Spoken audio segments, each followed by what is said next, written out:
అందరూ గమనించండి. మధ్యాహ్నం నుంచి తుఫాన్ తీవ్రత పెరుగుతుంది ఖచ్చితంగా.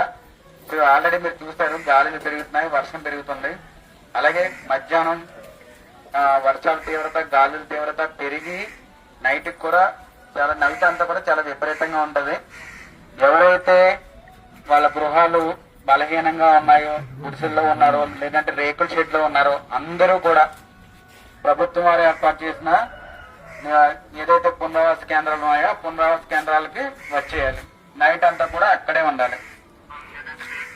ఎవరు కూడా రాను వెళ్ళము అనడానికి లేదు. మీకు ఏదైనా ఉంటే ఎక్కడైతే మీ నివాస గృహాలు ఖాళీ చేసి వెళ్తున్నారో అక్కడ పోలీసు బందోబస్తు కూడా ఏర్పాటు చేస్తాము.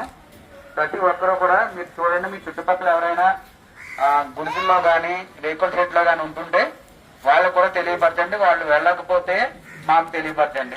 ఖచ్చితంగా అందరూ కూడా ప్రభుత్వం వారు ఏర్పాటు చేసిన పునరావాస కేంద్రాలకి వెళ్ళాలి. ఏదైతే బలహీనమైన గృహాల్లో ఉన్నారో వాళ్ళందరూ కూడా అక్కడ అన్ని సౌకర్యాలు కూడా ఏర్పాటు చేయడం జరిగింది. ఎవరికి ఎటువంటి ఇబ్బంది లేకుండా చూసుకుంటాము.